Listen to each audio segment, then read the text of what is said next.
மகா மேன்மையும் அருமையான வாக்குத்தத்தங்கள் 54. உம்முடைய ஆலோசனையின்படி நீர் என்னை நடத்தி முடிவில் என்னை மகிமையில் ஏற்றுக்கொள்ளுவீர். சங்கீதம் 73:24. எவ்வளவு ஆச்சரியமாக கர்த்தர் தம்முடைய ஜனங்களை வழிநடத்தியுள்ளார். அவருடைய பிள்ளைகளின் மீதே தொடர்ந்து அவருடைய கவனம் இருந்தது.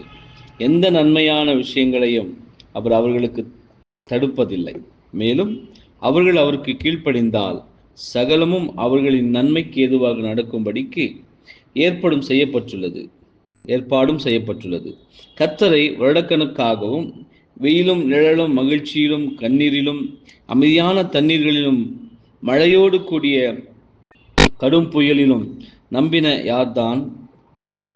அவருடைய வெளியேறு பெற்ற வாக்குத்தத்தத்தின் உண்மை தன்மையும் அவருடைய உறுதியான உண்மையும் உணர்ந்து கொள்ளாமல் இருந்தார்கள். மிகவும் ஞானமுள்ளவரான ஒரு தேற்றரவாளன் இருக்க வேண்டியதை நாம் வரவேற்கிறோம்.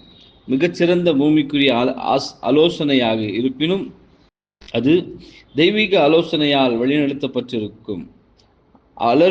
அளவிற்கே மதிப்புள்ளதாக இருக்கும் என்பதை நாம் அறிந்து கொள்ளுகிறோம்.